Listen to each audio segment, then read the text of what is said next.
Welcome to The Talking Couple, the podcast for real couples looking for real talk to build relationships that last. I'm Deshawn. And I'm Laurie. We get personal about our marriage to help couples embrace the phrase, we need to talk. Hello world, and welcome to The Talking Couple podcast. This is number 107. That's right. On today's show, we are helping you manage expectations that literally can save your marriage. Mm-hmm. Let's break the ice and then get right on into it, babe. Well, let's break it. So, it has been a good and intense couple of weeks. We had not a funeral to go to, and my uncle passed away. So we drove to Fort Worth, Texas. From Los Angeles. From LA. And that was a ridiculous drive. Instead of flying. Right. And so, the trip was nice. You got to see some family that you haven't seen before. Yeah. And it was really cool, except for the fact that we got a ridiculously flat tire. And we had to spend 2 hours at the dealership. Yeah. Which was not fun. Oh my goodness. And buy a whole new tire. Yeah. Texas is never kind to us. So if any of our listeners live in Texas, we need some love from Texas because every time we've ever been, there's always been some minor disaster that's happened. But it hasn't been. Because we took that road trip, our plans got a little out of whack, and so we weren't able to work on the podcast that weekend. And so we've been scrambling a little bit this week. It has been an interesting couple of weeks, definitely so far. But thankfully, we like spending time with each other, and so 20 hours in the car ain't no big deal. Yeah. We can drive from halfway across the country in one day. With me obsessively looking over. Are you asleep? Are you awake? Are you sleepy? Tell me if you're sleepy. No. Let's switch. But yeah, and then on top of that, we had been sort of talking about doing this for a while, but weren't exactly sure if and when that was going to happen. But we are putting our condo on the lease, or our condo up for sale. In Nashville. Woo-hoo. So when we moved out to LA, we didn't sell our condo. We ended up leasing it out to an amazing tenant. Yeah, and she was super great. Yeah, and she found a place of her own. So now she's moving out and we are moving on. Yeah, that sort of just pushed us to be like, hey, guess what? Sell it. Yeah. So thankfully the market in Nashville is strong. And so if anybody's looking for a 3-bedroom, 2-bath condo in Nashville. Yes, in Green Hills. Yep. Right next to the interstate. Yep. Let us know. Yeah. Let us know. We'll hook you up.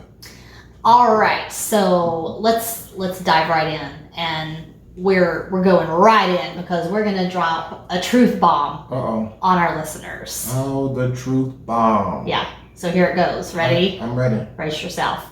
So your happiness, and then conversely your disappointment in life, is based on how well it matches up to what you think should be happening. Mm-hmm. So basically taking that a step further, there's a quote that further drives home this point, and that is that every disappointment involves an unmet expectation. Yeah, that is definitely a good one, because what do you expect when you're going into the relationship is the key, and you have to know what the other person is wanting, what you guys are both wanting to bring to the relationship. So yeah, I mean, how many times have we seen that play out in our own lives? Oh gosh. With expectations. Yeah, with a lot of things. Yeah, one that jumped right into my head that I know we've talked about, and it sounds kind of embarrassing to admit, but it really did take a toll, this expectation that I had. So when you and I first met, we did a charity event together. Yes. You were a professional ballroom dancer. I was the local celebrity. Yeah. I use air quotes because they used that term very liberally. Yes, they did. And we did a charity event called Dancing with the Nashville Stars. And we trained, and we had to dance, and we worked for weeks and weeks to get ready for this event, and it was a big event with, you know, a live event. A lot of different people, you know, the mayor and other big company big wigs, as you'd say, you know. Friends and family were invited, co-workers. I mean, this was the real deal, it felt like. And I had it in my head that we were going to be the best. I mean, this was not just about fun. This was about being the best. Somebody was surprise. Very competitive. Very competitive. And I can remember telling you, it's like, now let's just go and have fun. This is going to be really cool. You've never done anything like this before. And you're like, I don't care. We're just going to do it. I was like, we're going to win. No, like, I wanted to win, of course. Like, I don't want to go into anything where it's a competition and just be like, yay, I just won a participation award. Yeah.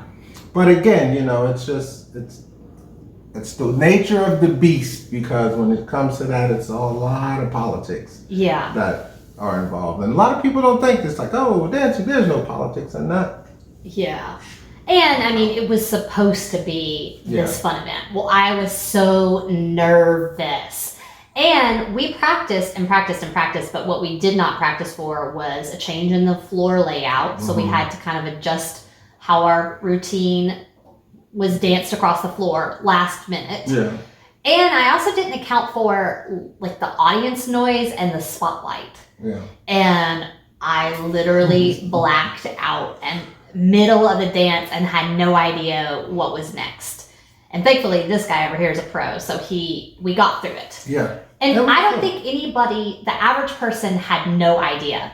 But for the entire rest of the dance, because it was only like 10 seconds into the dance when I forgot what we were doing, for the entire rest of the dance, I was in full-on panic mode.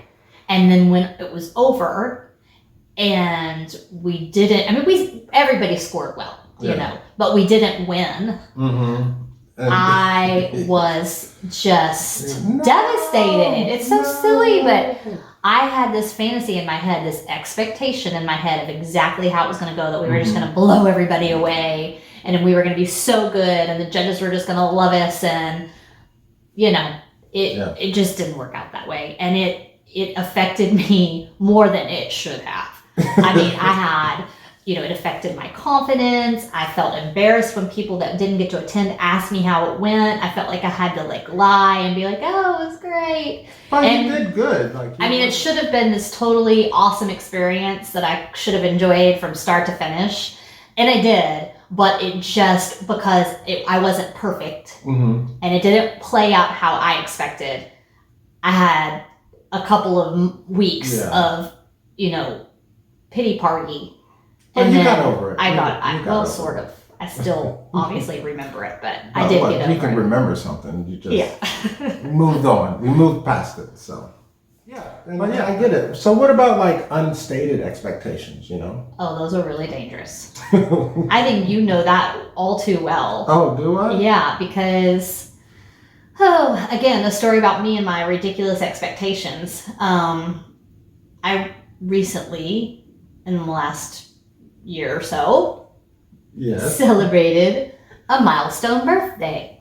Oh. Yes. You remember this now? You did. And I had already said that for my birthday, I wanted to go to Thailand. And so we didn't want to go around the time of my birthday. We wanted to wait because of the time of year that was better to go to Thailand. So birthday's in June, trip was taking place in October. Right. And then we also tacked on the fact that our anniversary was in October. So we just did a huge thing. Yeah. So that was my big way to celebrate the 40th birthday. But in my mind, this guy over here was going to be planning some fabulous surprise for my actual birthday in June. Yes. Because it's a huge birthday milestone. I had no idea it was a huge milestone. Well, you did, but you didn't know that I was expecting something. Oh, yeah. And I just assumed that, I didn't want to ask you about it because I just knew, of course you were planning something. And you kept asking me, well, what do you want? And I'm like, I don't know, I don't know. Like you do. Yeah. Just whatever. When just say, hey, I want X, Y, and Z. Or it would be really cool to have this. But in my mind, like, I was like, how romantic would it be for like your husband to plan a surprise birthday party for you with all of your closest friends? But it's not romantic when the person has no clue that that's what you are thinking they should do. Right. And then when your birthday comes and goes and you get into a huge fight because you're so hurt that this person only gave you a card and took you out to dinner. Oh, yeah, exactly. And it totally ruined the moment. Yeah. So unstated expectations are no bueno. Yeah. Well, we got to think too, like, I was looking at it as, well, we have this huge trip planned. We're celebrating in October. We're doing it in October. Yeah. But of course, like, I didn't forget about your birthday. Like, No. I did a card, we had dinner. Yeah. Like, it was nice, but well, now you adding know all those extra elements into it, I could have done that. I was like. And I think a lot of it too, because I think you growing up, like the way your family treated like certain holidays or birthdays is different than the way my family did. Mm-hmm. And so like birthdays and holidays were a really big deal. And I don't know, like it seems like our approach to holidays has always been like slightly different just because of the kind of the way we grew up. But anyway, moving on. Yeah, it worked out. It worked out. But talk about things that exceeded our expectations. Yeah, those are good. That's so always good. We always had fantastic trips. Yeah. Fantastic trips. Mind blown. The honeymoon trip was amazing. We still talk about it. Because eventually we're going to go back. Oh, yeah. Mm-hmm. Definitely. And then the trip to Thailand, I mean, I don't think we ever, on either of those big trips, ever didn't have a smile on our face. No. Even when we were dog tired. I mean, and I think maybe the reason that we've had such amazing, amazing trips that exceeded our expectation is that we had an open mind. Yeah. And we were just open to whatever it was. Well, yeah, because like for me, I don't like coconut. And when we went to Thailand, it's just like coconut stuff everywhere. And it was so good. So good. Yeah. So now you can't say you don't like coconut anymore. Yeah. Well, I'm still not going to eat it. But. Well, it wasn't that you were necessarily eating raw coconut or something. You were eating. But it was in a dish. In like, yeah. You know what? The milk or the the coconut so milk. Good. Yeah. So good. Can make that or go back there and eat it because it would be fantastic. And I want some mango sticky rice, but that's off the subject. But yeah, so like when we talk about like, what do you think? Like, are expectations inherently good or are they bad? I think it's like they can be good, they can be productive, but they can also be really harmful. So like as far as the good side, it helps you hold yourself accountable. It helps you reach goals.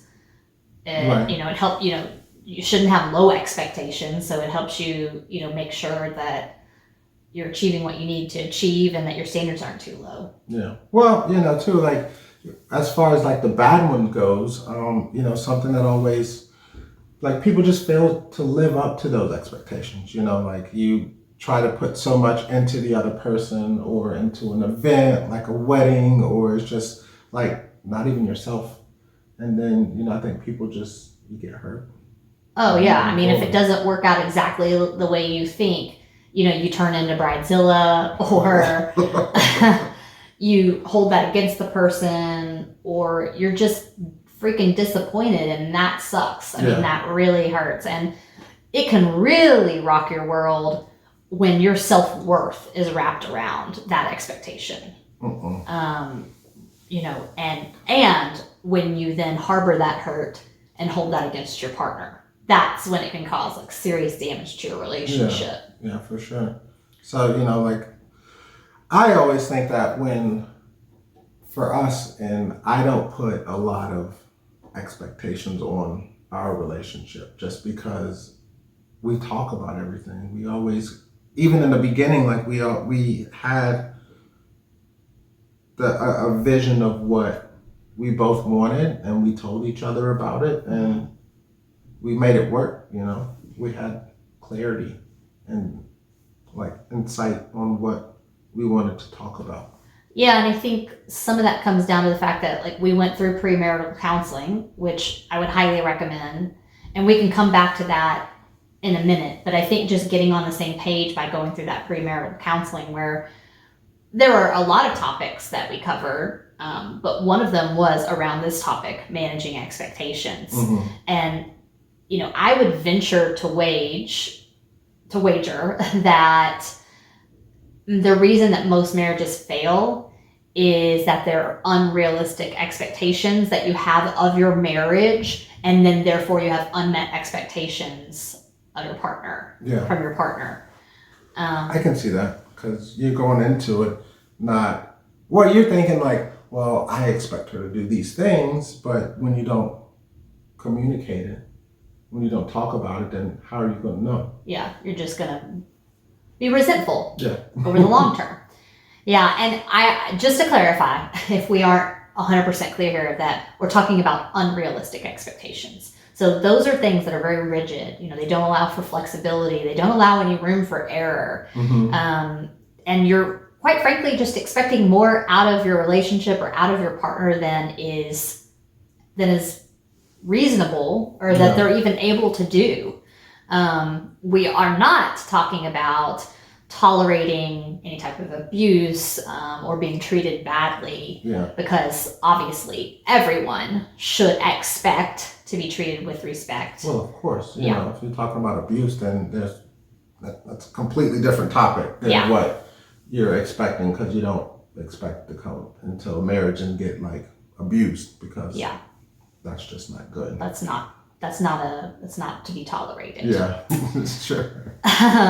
So back to like the premarital counseling, like it's really important, I think, that they cover this topic, because when you're in that honeymoon phase, or you're engaged and you're planning your fairy tale wedding, it's so easy to put everything that you have into that relationship.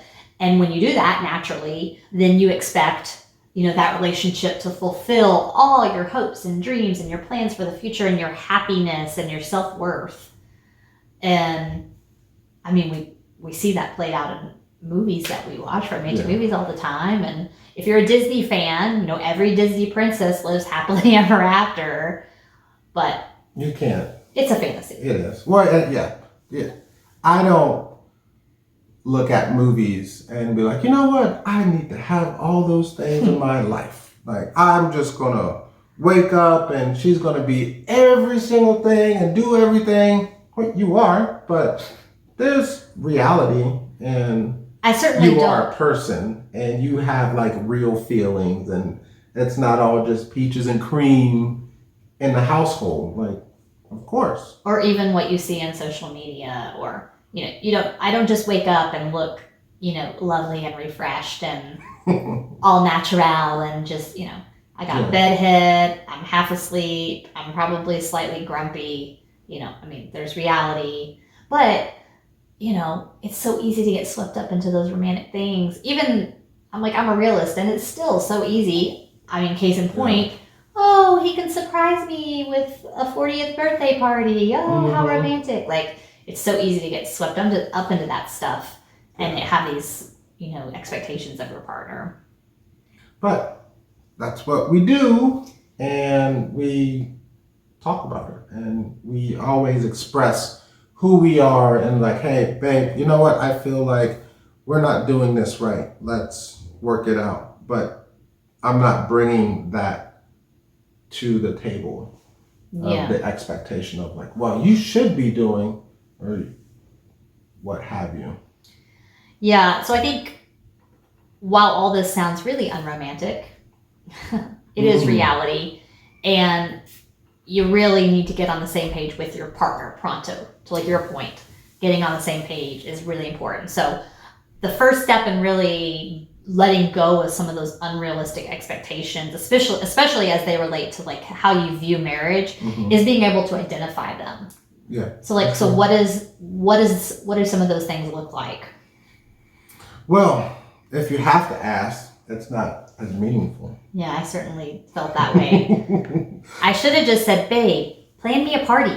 Yeah, then I could have done that. They would have been like, you know what? I'm not going to tell you when, I'm not going to tell you who is coming, but it's like, I really want a really cool party. I'm like, sweet, I have some direction. Now I can do all my hoopla, and it wouldn't be so crazy, but just enough to Instead, I counted down the hours waiting for something that never came.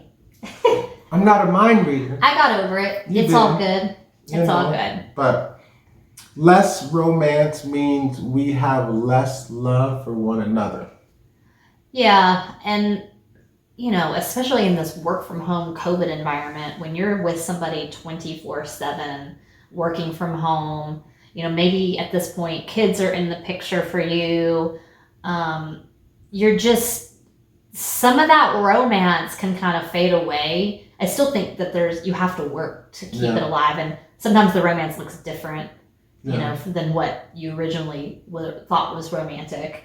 Working out in the living room together, taking walks around the complex and then outside. Getting dressed up and complimenting the other person. Yeah, you're like, oh my goodness. Yeah. And then when we return to being able to go out and do things, we can be more romantic and do more things. But yeah, it doesn't mean that we have less love for one another. Mm-hmm. And so I think you have to be careful about that. That again, it just goes back to that fantasy of being in love is always a movie scene. Yeah. And it's not. So. And then on the same lines is that our relationship will remain the same.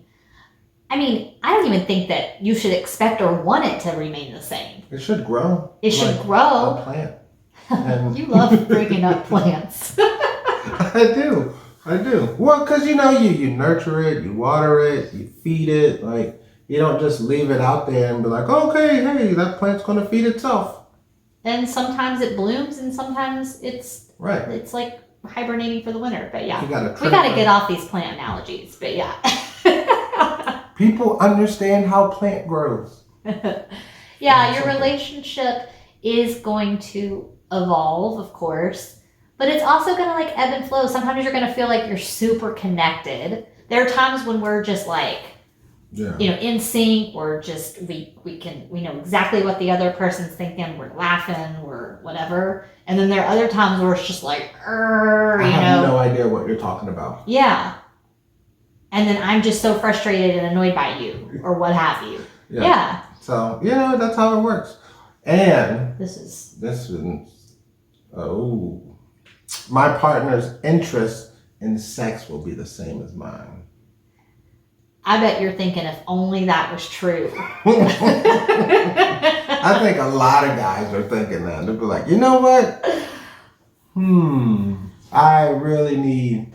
But I think, too, it's you can't go in it just be like, oh, they're going to be just as wild and crazy as I am or want it all the time. And, it's a relationship. And so you have to, if you are expecting that, then you have to say, hey, look, can we come to some kind of understanding? Right. Yeah.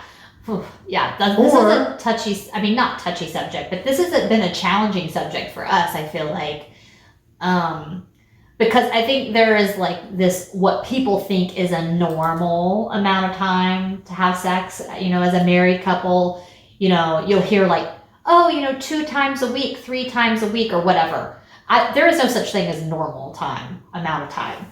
But I think if you go into a relationship and think, well, a healthy married couple has sex 3 times a week and he's not initiating sex 3 times a week, or she's not initiating sex 3 times a week, and so therefore he's not attracted to me, she's not attracted to me, there must be someone else, whatever the fear there is. That's too many what ifs. There's too many. I'm thinking this and I'm thinking that, but yet no words have been spoken to the other person. That's exactly right. And so that topic is tough for a lot of people because it's very personal. People feel like it's like rejection of themselves when their spouse isn't responding or reciprocating their advances. I think it's, yes, personal is I'm going to take another drink for this one. A big thing, but when you are together in a marriage, partnership, relationship that you strongly feel for the other person, and if you don't talk about it, then you're never going to know, if you don't set, babe, I want us to be more intimate. What does that look like for you? Yeah. Or what do you need from me? Or how can I continue to make you happy, or vice versa? And if it's never communicated, then you're never going to know about it. Then you're just going to just beat your head against the wall. Yeah, we already have this topic identified for a future episode, but we want to give fair warning to family, namely parents and such, that we are going to do an episode about sex and that they are not to listen to that episode. You can listen if you want to. No, it's better to not. So, I mean... Moving right along. Yeah, moving along. I think these all are very similar in that, like, it's better to keep silent about something bothering me than cause problems in our relationship. Mm-hmm. Well, if you're keeping silent about something that's bothering you, there already is a problem in your relationship. So it's much better to just voice that, discontent. Yes. And then you can start, that is part of working on the solution. So then therefore it is no longer a problem. Exactly. Yeah. I like it. Nothing could cause us to question our love for one another. That's bogus. There's a lot of things that could question your love for another person. I mean, you do it all the time. Well, not all the time. But yes, there are times when you're not going to necessarily be like, I don't think he loves me. Like, I know he loves me. But we're like tired of each other right now because it's been a tough week or a long day. And, yeah, it's so bad. Can I use it? To love me not? He loves me. He loves me not. He loves me. She loves me not. Yeah, yeah, I mean, nobody's feelings are that flighty. I mean, if you were in a committed relationship, that person loves you, even if in the moment it does not currently feel like that. Exactly. Even if you don't wash your feet, that person will still love you. And they are a human being, and they are going to question from time to time, was marrying this person a good decision? Or would I be happier single? You should have gotten past that stage. No, that happens all the time in relationships. That happens because there's not enough communication. Well, of course, but that's going on. If I'm just going to wake up one day and be like, we're about to sell a house. We've moved across the world. We've got all of these things that are going on in business, this episode, this podcast, and then I think I'm better off single. It's too late. No, absolutely. It is but way that too just late. Because you're thinking that doesn't mean that you actually feel that way, though. It's kind of like when you have these passing moments of doubt. And that doesn't mean that that doesn't take away everything else that you actually feel and have done and believe. Does that make sense? Just don't pump the brakes. Just let that doubt ride through. Exactly.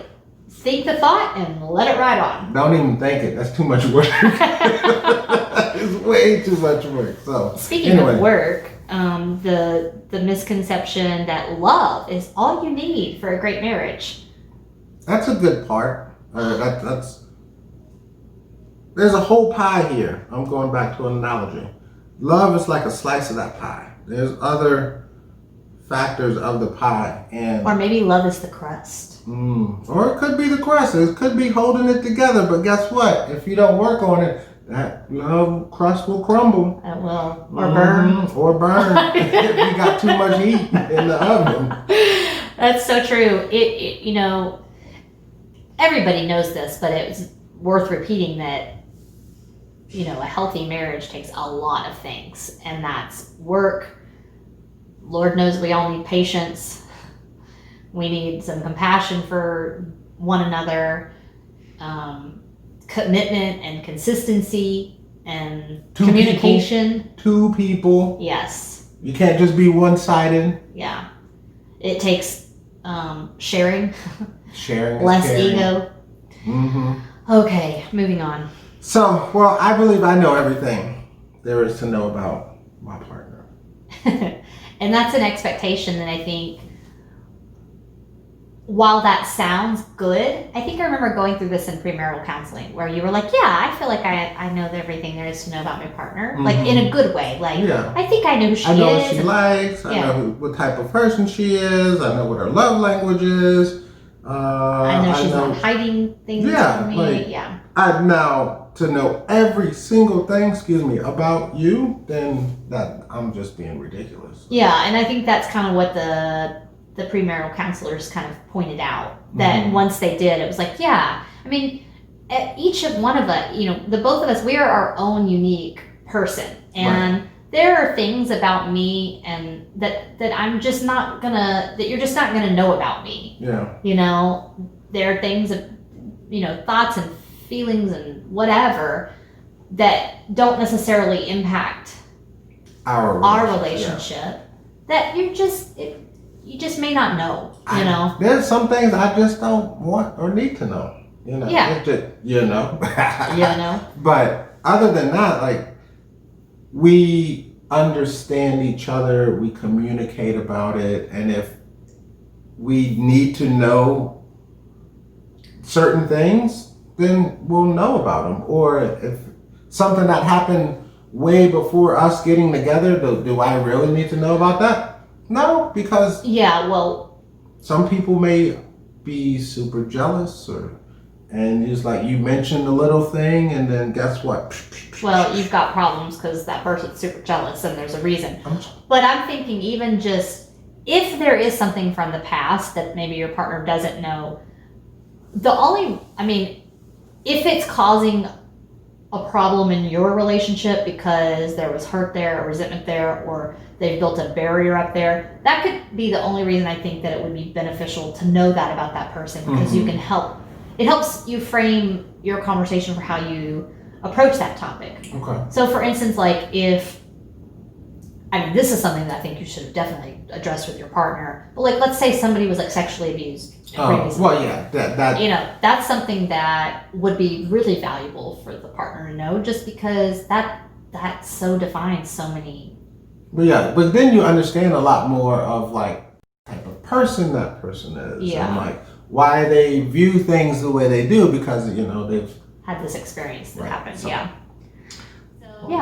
So that's just kind of a handful of some of these, common fantasies or unrealistic expectations that people have about marriage and what it's supposed to do for their life, or, what your partner is supposed to be bringing to your life. Right.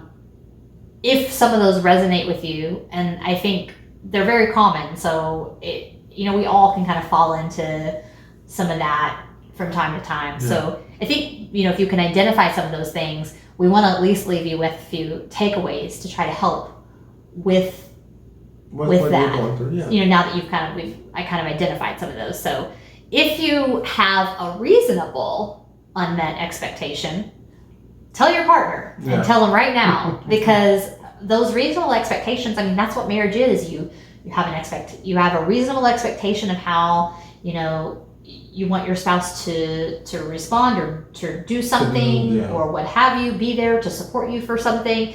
You need to communicate that and talk about it, and you owe that to them, because they can't do something that they don't know that you expect of them. Once they know, then it's up to them to figure out how to respond. Exactly. Where's the solutions? Yeah. Another one would be, if you're disappointed, talk about it. Recurring theme here. Hey, talk. That's what you do. Because if it's in your head, we're not mind readers. We don't know what's going on. Let them know. Hey, I don't like X, Y. Okay, how can we fix it? Then we're getting to the same page. We're making sure that each other understands what we're going through. I guarantee you won't make the same mistake again when I hit my next milestone birthday. 21.